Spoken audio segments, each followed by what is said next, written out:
অনেক দিনের ইচ্ছে আজকে পূর্ণ করতে চলেছি। তোমরা কি কেউ বলতে পারবে কোথায় যাচ্ছি?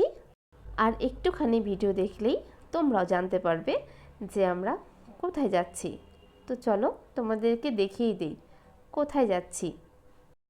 এবার কি কেউ বুঝতে পারলে আমরা কোথায় চলে এসেছি? তো আমরা কিন্তু সোজা চলে এসেছি, হ্যাঁ তোমরা ঠিকই ধরতে পেরেছো, আমাদের প্রিয় দিদি ভাইয়ের 50,000 পরিবার উপলক্ষে যে অনুষ্ঠানটা রেখেছে সেইখানে। এসেই দেখি সেখানে কিন্তু চাঁদের হাট বসে গেছে।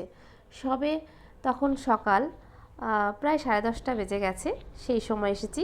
তখনই দেখি দেখো কত লোক চলে এসেছে। তোমরা চিনতে পারছো, এখানে সুব্রত দাদা ভাই আছে, পিঙ্কি দিদি ভাই আছে, ফাল্গুনি দিদি ভাই আছে, আরও অনেকে আছে। যেহেতু সকালবেলা একদম ব্রেকফাস্ট করে বেরোয়নি, ফার্স্ট সকালে ট্রেন ধরে বেরিয়ে এসেছি, সেই জন্য সোজা এসেই কিন্তু সকালবেলা ব্রেকফাস্ট করতে চলে এসেছি।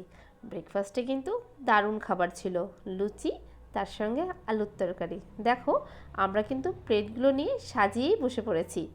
আর খাবারটা কিন্তু খেতে খুব সুন্দর ছিল। আর আমাদের আশেপাশে কিন্তু অনেক দাদা ভাইরা ছিল।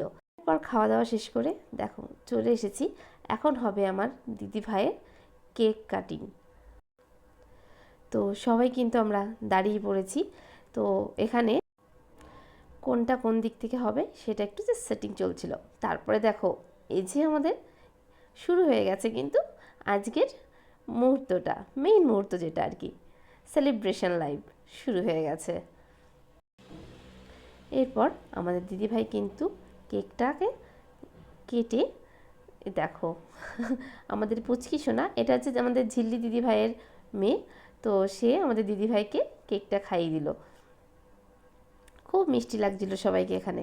তারপরে কিন্তু শুরু হলো একে একে স্টেজে এসে নিজেদের পরিচয় দিতে, যে কে কীভাবে দিদিভাইয়ের সঙ্গে আলাপ হয়েছে, কোথায় কিভাবে কথা হয়েছে, মানে কীভাবে দিদিভাইয়ের ভিডিও দেখে অনুপ্রাণিত হয়ে কাজ করছে।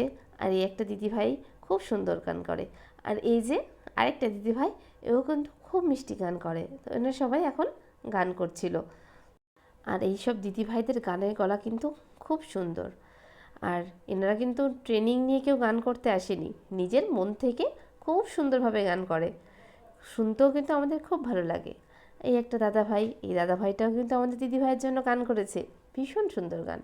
তারপরে এই একটা দিদি ভাই, এই দিদি ভাইটাও এই আমাদের দিদি ভাইয়ের সঙ্গে কী করে পরিচয় হলো সেটা জানাচ্ছিল। তারপরে চলে আসলো আমার সেই স্পেশাল মুহূর্ত, যেটা আমি ভাবতেই পারিনি যে আমার সাথেও এই ধরনের ঘটনা ঘটতে পারে। এত বড় মাপের একজন মানুষের সামনে দাঁড়িয়ে আমি যে কিছু বলতে পারি, এটা কিন্তু আমি স্বপ্ন কল্পনা করতে পারিনি। তার সাথে ছিল এখানে কিন্তু অনেক বড় দাদা দিদিরা। সবার সামনে দাঁড়িয়ে আমি যে মাইকটা ধরে কথা বলবো, এটা তো আমার স্বপ্নের বাইরে।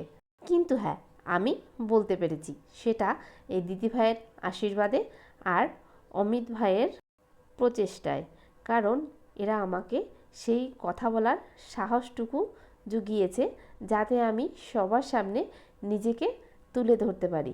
তার জন্য আমি আমার এই দিদি ভাই, দাদা ভাই, ভাই সবাইকে জানাই অনেক ধন্যবাদ, যে আমাকে এতটা সাহসী করে এরা তুলেছে।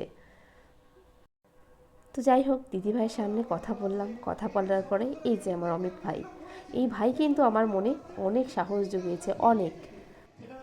তো তারপরে এই ভাই কীভাবে দিদিভাইয়ের সঙ্গে পরিচয় হলো সেটা জানাচ্ছিল। তো এই সময় কিন্তু সবার ফোনে লাইভ চলছিল, দেখেছো, লাইট ক্যামেরা সব কিছু অন করা ছিল। আর সব থেকে বড় জিনিস, দিদিভাই কিন্তু আমাদেরকে প্রত্যেককে মেমেন্টো দিয়ে আরও উৎসাহিত করেছে, যাতে আমরা আরও উৎসাহ ভরে মানে সুন্দরভাবে কাজটা করতে পারি। এই হচ্ছে আমাদের সব থেকে ছোটো ভাই, আর এই হচ্ছে আমাদের আরেকটা দাদা ভাই। তো এরা সবাই নিজেদের পরিচয় দিচ্ছিল, কীভাবে দিদিভাইয়ের সঙ্গে আলাপ হয়েছে সেগুলো জানাচ্ছে। তো এইসব করতে করতে আমাদের দুপুরের লাঞ্চের টাইম হয়ে গেছিলো। তারপরে কিন্তু আমরা সোজা চলে এসেছি লাঞ্চ করতে। তো দেখতেই পাচ্ছ অলরেডি কিন্তু এখানে প্রায় সবাই চলে এসেছে লাঞ্চ করতে, আমরাও কিন্তু বসে পড়েছি। খাবারের আইটেমও ছিল খুব ভালো। ওদিকে দেখেছো ফুচকার স্টল দিয়েছে, আর এদিকে কফির স্টল ছিল, এই দিকটাতে ছিল পেছন দিকের। দেখো মোটামুটি সবাই খেতে বসে গেছে। এই দেখো আমার ছেলে, ওর খুব খিদে পেয়েছিল, যেহেতু সকালবেলা ও শুধু লুচি খেয়েছে, তো যার জন্য প্রচণ্ড খিদে পেয়েছিল। তো তারপরে আমরা প্লেট নিয়ে বসেছিলাম। তারপরে দেখো এই যে আমাদের খাবার কিন্তু চলে এসেছে। আর আমাদের আজকের মেনুতে ছিল ফ্রায়েড রাইস আর চিকেন কষা, তার সঙ্গে ছিল চিকেন পকোড়া, দেখতে পাচ্ছ তো। আর সবথেকে যেটা ফেভারিট, কেক। তো আজকের আমাদের ভিডিওটা কেমন লাগলো তোমরা কিন্তু অবশ্যই জানিও। আর নেক্সট পার্টটা তোমাদেরকে এর পরে দেখাবো, কারণ পুরো ভিডিওটা দিতে গেলে অনেকটা লং হয়ে যাবে, সেজন্য পার্ট করেই দেখাচ্ছি। তো তোমরা অবশ্যই জানিও যে আমার দিদিভাইয়ের অনুষ্ঠান আমাদেরকে তোমার কেমন লাগলো। তো চলো আজকে এই পর্যন্তই, সবাই ভালো থেকো, সুস্থ থেকো, দেখা হবে একটা